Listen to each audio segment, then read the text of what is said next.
Launch की अगर हम लोग बात करें तो सॉवरिन गोल्ड बॉन्ड स्कीम जो है वो लॉन्च हुई थी एग्जैक्टली 2015 में, इस ऑब्जेक्टिव के साथ कि फिजिकल गोल्ड की डिमांड जो है वो कम की जाए और लोग बाग जो है वो डोमेस्टिक सेविंग की जगह जो है वो गवर्नमेंट को फाइनेंस करने में मदद करें, क्योंकि सॉवरिन गोल्ड बॉन्ड है ये। अब बॉन्ड क्या होता है इसके बारे में तो कितनी बार पढ़ा चुका हूं, जो नए बच्चे आए हैं वो आज सीख लो कि बॉन्ड क्या होता है। ठीक है, बॉन्ड कुछ नहीं होता, एक पेपर हम लोग को देखने को मिलता है। बट उससे पहले जैसे कि एक कंपनी की बात करते हैं। ठीक है, कंपनी है, अब कंपनी को चाहिए चलने के लिए पैसा, बिना पैसे की कंपनी तो ऑपरेशन कर नहीं पाएगी, चल नहीं पाएगी। अब पैसे के लिए क्या कर सकती है, ये बैंक के पास जा सकती है, या फिर ये शेयर्स जारी कर सकती है ना, और या फिर क्या कर सकती है, बॉन्ड जारी कर सकती है कि नहीं। यही ऑप्शन हम लोग को देखने को मिलता है। बॉन्ड क्या होता है, एक प्रकार का डेट इंस्ट्रूमेंट हम लोग को देखने को मिलता है। डेट इंस्ट्रूमेंट मतलब कि एक प्रकार का लोन होता है।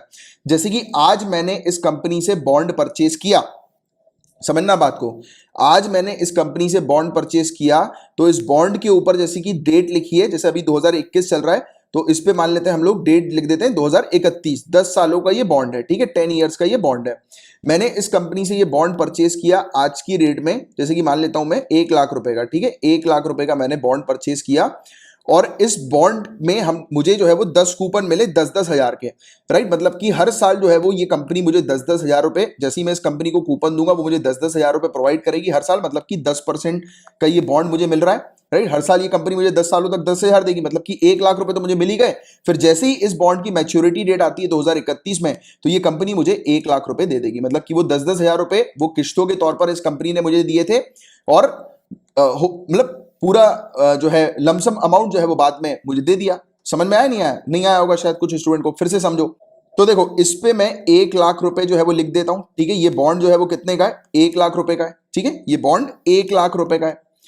अब ये कंपनी से मैंने बॉन्ड जो है वो परचेज किया, मतलब मैंने कंपनी को क्या दिया, 1 लाख रुपए दिया। मैंने कंपनी को 1 लाख रुपए दिया, कंपनी ने मुझे ये बॉन्ड दे दिया। अब इस बॉन्ड में कुछ कूपन है, जैसे कि 10 साल का ये बॉन्ड है, मैंने परचेज किया, इसमें 10 कूपन है। ठीक है, मान लेते हैं 10 कूपन है, ये 10 कूपन है। अब मैं हर साल जाकर एक कूपन एक कंपनी को देता हूं, उसमें डेट लिखी रहती है किस डेट तक मुझे जो है वो उस कंपनी के पास जाना है, यानी कि किस डेट के बाद में जा सकता हूं। कुल मिला के मैं उस कंपनी के पास गया, वो कंपनी मुझे उठा के 10 हजार दे देती है, फिर दूसरा पर्चा फटता है, फिर 10 हजार दे देती है। ऐसे करके 10 साल में कंपनी ने मुझे 1 लाख रुपए तो दे ही दिए ये इंटरेस्ट के तौर पर। और फिर जिस दिन इसकी मैच्योरिटी डेट होगी, यानी कि 10 साल के बाद 2031 में इसकी मैच्योरिटी डेट होगी, मैं इस पेपर को ले आके कंपनी को दूंगा, कंपनी मुझे मेरा पैसा जो है वो दे देगी 1 लाख रुपए, है ना।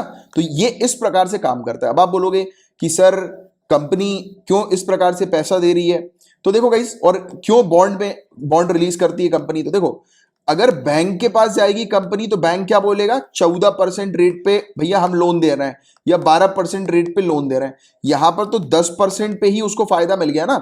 यहां पर 1 लाख का आप मतलब जैसे कि 1 लाख का 10% कितना हुआ, 10 हजार रुपए हुआ। राइट, तो कंपनी मुझे जो है वो 10 हजार रुपए क्यों प्रोवाइड करा रही है, क्योंकि बैंक में उसे 12 हजार रुपए देना पड़ता। राइट, तो कहां पर उसको सस्ता पड़ रहा है, 12 हजार रुपए उसे बैंक में देना पड़ता, मुझे वो 10 हजार दे रही है। काम कंपनी का हो ही गया।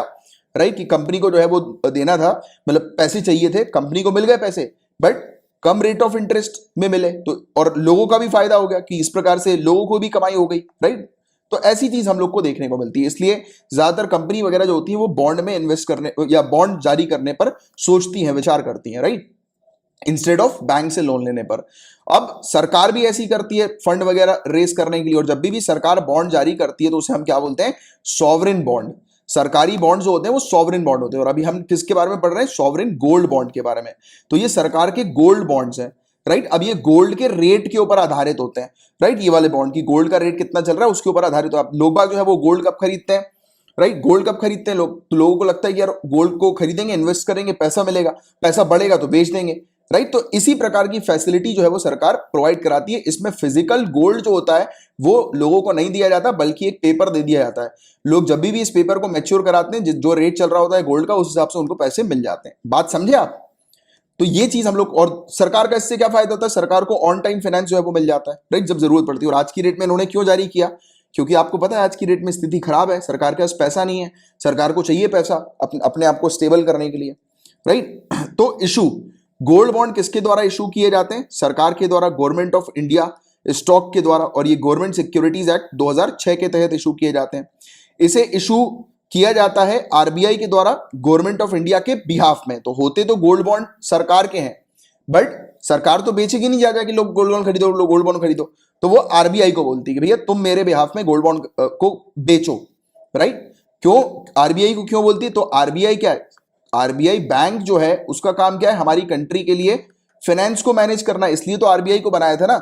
गवर्नमेंट ऑफ इंडिया एक्ट 1935 में आरबीआई को क्यों बनाया था, राइट? ब्रिटिश सरकार ने, क्योंकि कंट्री के अंदर करेंसी वगैरह को मैनेज करने के लिए, रेगुलेट करने के लिए फाइनेंस को बनाया गया था आरबीआई को। तो वो सरकार के बिहाफ में आरबीआई काम करती है, राइट, मतलब फाइनेंसेस वगैरह देखती है। बॉन्ड जो है वो फिर कैसे बेचे जाते हैं? लोगों तक। अब आरबीआई तो लोगों तक बेचेगी नहीं, तो आरबीआई इन बॉन्ड को कमर्शियल बैंक्स के थ्रू बेचती है। हमारे आसपास जो घर के आसपास जो बैंक्स है ना, उनके थ्रू आरबीआई इन बॉन्ड्स को बेचती है।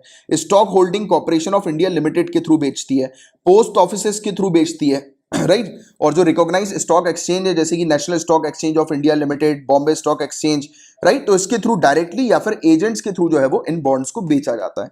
समझे आप पूरी बात को?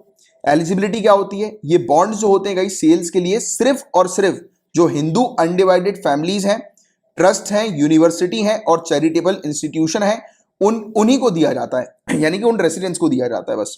फीचर्स की बात करें, इस बॉन्ड का इशू प्राइस हम लोग को क्या देखने को मिलता है? तो गोल्ड बॉन्ड का जो प्राइस होता है वो गोल्ड के प्राइस के ऊपर आधारित होता है, यानी कि 24 कैरेट गोल्ड के प्राइस के ऊपर आधारित होता है। तो ये पॉइंट भी ध्यान में रखना कि क्योंकि कैरेट अलग अलग होते हैं, 22 कैरेट का भी गोल्ड हम लोग को देखने को मिलता है, तो 24 कैरेट गोल्ड का जो प्राइस चल रहा होता है उस प्राइस के ऊपर आधारित होता है, जिसे पब्लिश किसके द्वारा किया जाता है? Indian Boolean and jeweller association Mumbai के द्वारा। तो ये पॉइंट भी याद रखिएगा। ये सब पॉइंट प्रीलिम्स के लिए भी इंपॉर्टेंट है, और वैसे तो ये वाला जो टॉपिक है ये मेनली आपसे प्रीलिम्स में ही पूछा जाएगा, बट इसकी अंडरस्टैंडिंग इसलिए आपको अच्छी होनी चाहिए क्योंकि इंपॉर्टेंट पॉइंट टॉपिक है ये। इसकी इन्वेस्टमेंट लिमिट की अगर हम बात करें गाइस, तो गोल्ड बॉन्ड जो है वो 1 यूनिट के मल्टीपल्स में, मतलब कि 1 ग्राम यूनिट के मल्टीपल्स में, यानी कि आप कितने भी ग्राम जो है वो खरीद सकते हो।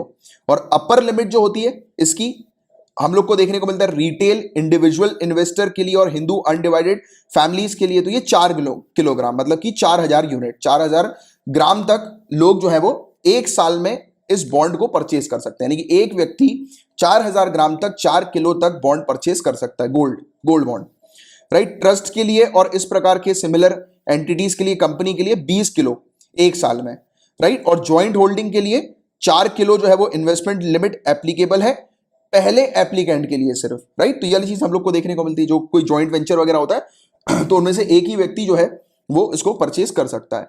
और मिनिमम कितना परचेज कर सकते हो आप? 1 ग्राम गोल्ड आप परचेज कर सकते हो मिनिमम, 1 ग्राम से कम नहीं होना चाहिए। और 4 किलो, 20 किलो, ये थोड़ा सा आप ध्यान में रखना। तो ये रेंज हम लोग को देखने को मिलती है अपर लिमिट की। टर्म की बात करें, गोल्ड बॉन्ड जो है वो मैच्योरिटी पीरियड 8 साल की लेकर आता है कि 8 साल में जो है वो आप एग्जिट कर सकते हो, और बीच में भी एग्जिट करने का ऑप्शन होता है पहले 5 साल के बाद, राइट। 5 ईयर्स तक आपका पैसा लॉक हो जाता है, उसके बाद जो है वो आप निकाल सकते हो। इसमें इंटरेस्ट रेट भी मिलता है, फिक्स्ड इंटरेस्ट रेट 2.5% तो हर साल मिलेगा ही मिलेगा। ये तो रहता ही है कि फिक्स्ड इंटरेस्ट 2.5% तो आपको मिलेगा ही मिलेगा इस स्कीम के तहत, और ये सेमी एनुअली पे किया जाता है, यानी कि हर 6 महीने में प्रोवाइड किया जाता है, और हर साल 2.5% के रेट ऑफ इंटरेस्ट के साथ ये आता है। और इंटरेस्ट जो गोल्ड बॉन्ड के ऊपर हम लोग को देखने को मिलता है वो टैक्सेबल भी होता है, और ये हम लोग को देखने को मिलता है कि इनकम टैक्स एक्ट 1961 के प्रोविजन के तहत टैक्स चार्ज किया जाता है। इसके बेनिफिट क्या हम लोग को देखने को मिलते हैं? ये बॉन्ड जो है वो कोलैटरल की तरह भी यूज किए जा सकते हैं। जैसे कि बैंक पे लोन लेने जब हम लोग जाते हैं तो बैंक वाला क्या बोलता है? कोलैटरल रखो, यानी कि कुछ चीज गिरवी रखो तब लोन दूंगा। आप इस बॉन्ड को गिरवी रख सकते हो। कैपिटल गेन टैक्स इस बॉन्ड से जो हम लोग को देखने को मिलता है, जैसे कई बार होता है ना, कुछ लोग जो प्रॉपर्टी वगैरह परचेज करते हैं उनमें जो उन्हें फायदा होता है, राइट, तो उसका उन्हें कैपिटल गेन टैक्स जो है वो देना पड़ता है, बट इसमें एग्जेम्प्टेड है, राइट, कि एक इंडिविजुअल को जो है वो कैपिटल गेन टैक्स जो है वो नहीं देना पड़ेगा जब भी इस बॉन्ड के थ्रू उन्हें फायदा होगा तो। और रिडेम्पशन का मतलब क्या होता है जिसमें इसमें उपयोग में लिया गया? तो it is an act of an issuer repurchasing a bond at or before maturity, मतलब कि जो इशूअर जो होता है, राइट, तो वो क्या करेंगे? इस बॉन्ड को दोबारा से परचेज कर लेंगे मैच्योरिटी से पहले भी, यानी कि जिसने इशू किया है वो दोबारा से इस बॉन्ड को जो है वो परचेज कर सकते हैं। This is called redemption. तो ये चीज भी इसके अंदर हम लोग को देखने को मिलती है, और उस पर जो कैपिटल गेन टैक्स जो सामने वाले व्यक्ति का आता है उसको वो कर दिया जाता है, राइट, एग्जेम्प्ट कर दिया जाता है। तो ये वाली चीज हम लोग को देखने को मिलती है। और कैपिटल गेन क्या होता है गाइस? तो ये प्रॉफिट होता है कि किसी भी पर्टिकुलर एसेट को जब सेल किया जाता है तो उस एसेट को सेल करने के बाद सामने वाले के पास कितना प्रॉफिट आता है, तो उसे कैपिटल गेन कहा जाता है और उस पर टैक्स लगता है। जैसे कि किसी ने स्टॉक बेचे, उससे उसने जो कमाया तो उस पर कैपिटल गेन टैक्स लगता है, बॉन्ड्स बेचे उस पर कमाया, और आसान मतलब प्रॉपर्टी, जब भी आप लोगों ने कभी प्रॉपर्टी बेची होगी, आपके फैमिली मेंबर ने बेची होगी कभी, तो उनके ऊपर जैसे कि होता है ना, प्रॉपर्टी के प्राइस जो है वो बढ़ते हैं, तो जितने प्राइस जो है वो बढ़ते हैं उस हिसाब से कैपिटल गेन टैक्स जो है वो लगता है। और डिसएडवांटेजेस हम लोग को क्या देखने को मिलते हैं सॉवरेन गोल्ड बॉन्ड पर इन्वेस्ट करने के?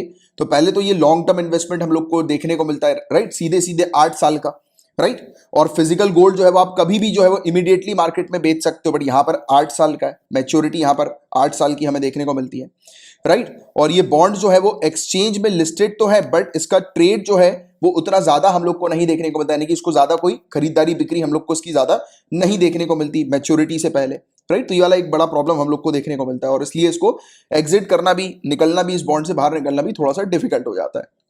तो ये चीजें, इसका एक आपको आइडिया होना चाहिए।